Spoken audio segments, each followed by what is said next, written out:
puasa itu bisa bermakna ibadah sekaligus memberikan kesehatan bagi tubuh kita. Tapi, jangan juga terlalu lebay dalam membuat klaim-klaim yang tidak bertanggung jawab.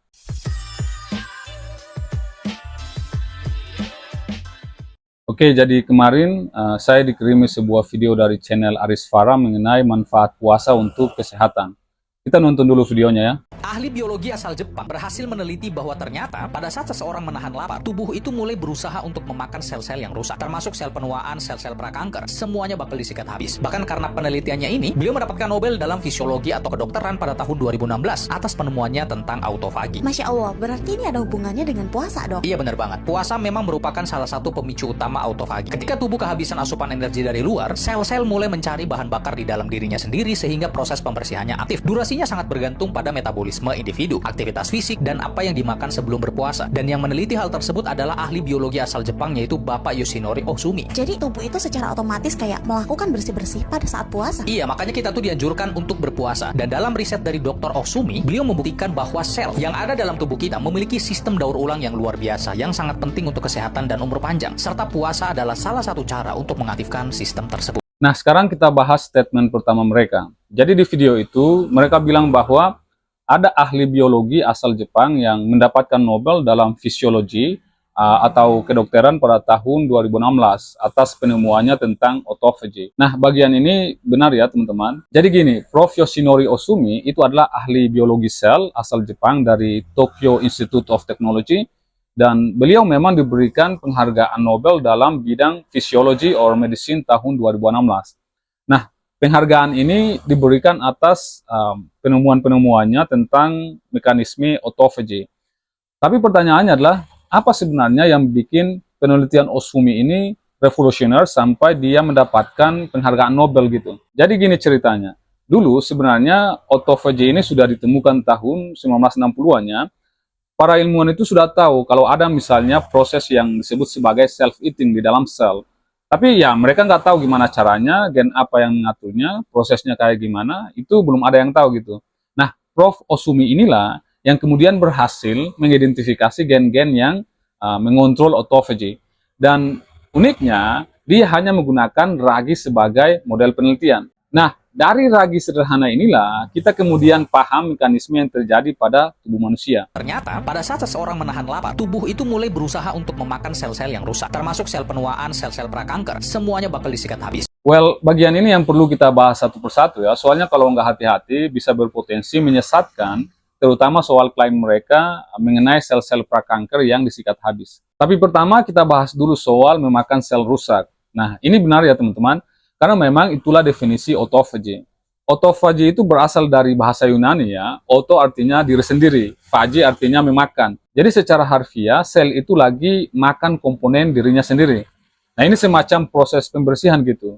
Dan Prof. Ohsumi sendiri menyebut ini sebagai intracellular recycling system, yang artinya sistem daur ulang di dalam sel gitu. Contohnya kayak kita lagi bersih-bersih rumah gitu. Ya, ada barang rusak, ada sampah, ada barang lama yang sudah nggak dipakai dan kita buang, kita pilah, kita daur ulang dan lain sebagainya. Nah, sel kita juga kayak gitu.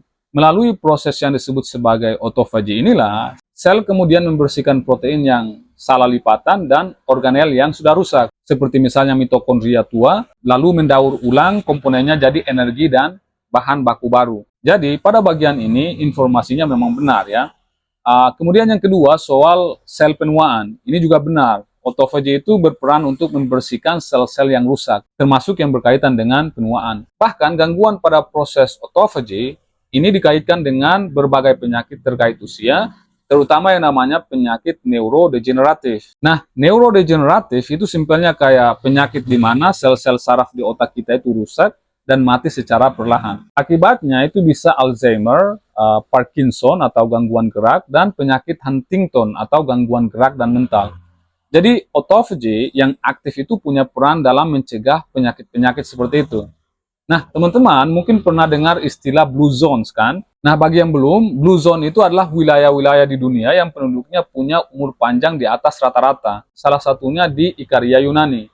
Yang menarik, peneliti Blue Zone menemukan bahwa penduduk di sana itu menjalani puasa sekitar 150 hari dalam setahun. Itu adalah puasa keagamaan dari tradisi gereja Ortodoks Yunani seperti puasa Lent atau Prapaskah. Jadi di sini kita bisa pelajari bahwa sebenarnya puasa itu sudah mengakar dalam berbagai peradaban sejak ribuan tahun yang lalu. Bahkan jauh sebelum itu, para filsuf Yunani kuno seperti misalnya Hippocrates yang dijuluki bapak kedokteran, itu sudah menganjurkan orang untuk berpuasa demi alasan kesehatan. Dan salah satu kutipannya yang paling terkenal itu adalah dia bilang bahwa to eat when you are sick is to feed your illness. Artinya, makan saat Anda sedang sakit itu sama saja dengan memberi makan penyakitmu. Jadi konsep bahwa mengurangi makan itu memberi kesempatan tubuh untuk menyembuhkan diri sendiri sudah dikenal sejak 2400 tahun lalu.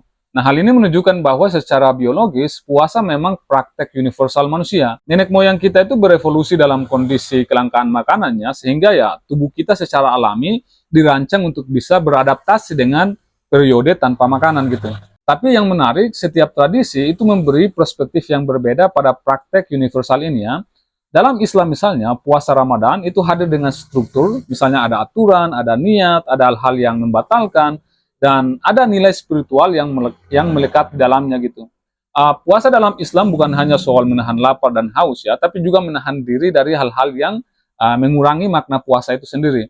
Ada konsep pahala, ada latihan di situ, ada disiplin, ada empati sosial dengan merasakan lapar orang lain, dan ada tujuan akhir berupa ketakwaan. Di agama Kristen, tolong dikoreksi kalau misalnya saya salah, tapi dari apa yang saya baca, puasa dalam ajaran Kristen itu juga punya dimensi spiritual yang dalam gitu, yaitu sebagai bentuk penebusan, penyucian diri, dan upaya mendekatkan diri kepada Tuhan. Nah, puasa dalam agama Hindu itu bukan soal menahan lapar atau haus, bukan juga soal bagaimana merasakan penderitaan orang lain, bukan juga soal mendapat pahala dan masuk surga atau menebus dosa. Puasa bagi orang Hindu adalah upaya untuk mengendalikan nafsu dan keinginan. Nah, begitupun dalam tradisi agama lainnya gitu. Jadi setiap agama dan peradaban itu punya caranya masing-masing dalam memaknai praktik yang secara fisik itu sama gitu. Nah, yang membedakan bukan apa yang dilakukan, tapi bagaimana memaknainya dan mengapa melakukannya gitu. Nah, itulah yang membuat setiap tradisi puasa memiliki keunikannya sendiri gitu. Tapi ya, penting untuk dicatat juga bahwa secara sains, puasa untuk jangka waktu lama itu harus dibawa pengawasan dokter. Jangan asal-asalan juga gitu. Sebenarnya kalau kita nggak makan dari jam 7 malam sampai misalnya jam 7 pagi, secara teknis kita sudah berpuasa selama 12 jam gitu ya. Makanya dalam bahasa Inggris, sarapan itu disebut sebagai breakfast atau break the fast, yang artinya ya mengakhiri puasa gitu kan. Jadi sarapan itu artinya kita sudah selesai masa puasa dalam waktu semalaman. Dr. Walter Longo, Direktur Longevity Institute di University of Southern California, itu justru menyarankan orang-orang untuk hanya makan 2 kali sehari kalau misalnya mereka punya masalah dengan kebiasaan makan berlebihan. Misalnya kalau kita makan jam 4 sore dan setelah itu nggak makan lagi sampai misalnya jam 7 pagi, nah pas jam 7 pagi kita sarapan, itu artinya kita sudah puasa selama 15 jam. Nah itu sudah cukup baik tuh untuk memicu yang namanya proses autophagy. Ternyata, pada saat seseorang menahan lapar, tubuh itu mulai berusaha untuk memakan sel-sel yang rusak, termasuk sel penuaan, sel-sel prakanker, semuanya bakal disikat habis. Kemudian soal sel prakanker disikat habis. Jadi gini, ini sebenarnya agak kompleks sih. Kalau kita baca penelitian, dikatakan bahwa autophagy itu punya peran ganda dalam kanker. Peran pertama sebagai penekan tumor. Nah, di jaringan yang sehat, autophagy itu membantu mencegah kanker. Dia itu membersihkan komponen sel yang rusak dan protein beracun yang bisa memicu mutasi. Jadi pada tahap ini, memang autophagy itu memakan calon-calon sel kanker. Nah, ini yang mereka bahas di videonya kan. Tapi peran kedua justru sebagai mekanisme bertahan hidup bagi tumor. Nah, ini yang tidak mereka bahas gitu. Mungkin karena videonya short kan, jadi ya tidak semuanya mereka jelaskan. Jadi gini, setelah kanker terbentuk, sel-sel kanker itu justru sering memanfaatkan autophagy untuk bertahan hidup. Dalam hal ini, sel-sel kanker itu menggunakan autophagy untuk mendapatkan energi, terutama saat kondisi stres gitu ya. Misalnya kekurangan nutrisi atau misalnya kekurangan oksigen di dalam tumor gitu. Nah, ngomong-ngomong soal kanker, banyak sekali di internet dan ini tidak berkaitan dengan video mereka ya. Tapi di internet, klaim-klaim seperti ini sebenarnya sudah banyak beredar bahwa katanya puasa itu bisa menyembuhkan kanker. Dan itu katanya direkomendasikan langsung oleh Prof. Osumi. Tapi klaim-klaim tersebut sudah dibantah oleh artikel AFP.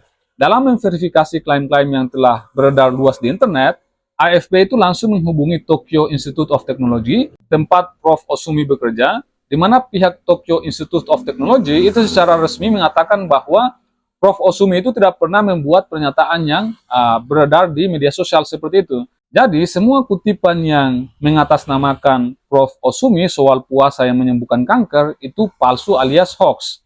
Kemudian beberapa ahli kesehatan yang diwawancarai oleh pihak AFP itu justru menegaskan bahwa puasa tidak menyembuhkan kanker, malah bisa berbahaya gitu. Seorang peneliti yang bernama Lucille Espert bilang bahwa fasting from time to time doesn't harm the organism, but to say that it cures diseases is dangerous. Maksudnya, puasa sesekali tidak membahayakan tubuh, tapi mengatakan bahwa puasa menyembuhkan penyakit itu berbahaya. Kemudian, penting juga untuk dicatat bahwa apa yang dilakukan oleh Prof. Osumi merupakan penelitian pada tingkat sel dan gen, yakni menemukan mekanisme bagaimana sesuatu bekerja, dan itu berbeda dengan merekomendasikan intervensi untuk menyembuhkan penyakit kompleks seperti kanker. Prof. Osumi itu memang menerima Nobel untuk mekanisme autophagy, tapi beliau tidak pernah bilang puasa bisa menyembuhkan kanker. Nah, disinilah kita harus jujur bahwa puasa itu bisa bermakna ibadah sekaligus memberikan kesehatan bagi tubuh kita. Tapi, jangan juga terlalu lebay dalam membuat klaim-klaim yang tidak bertanggung jawab.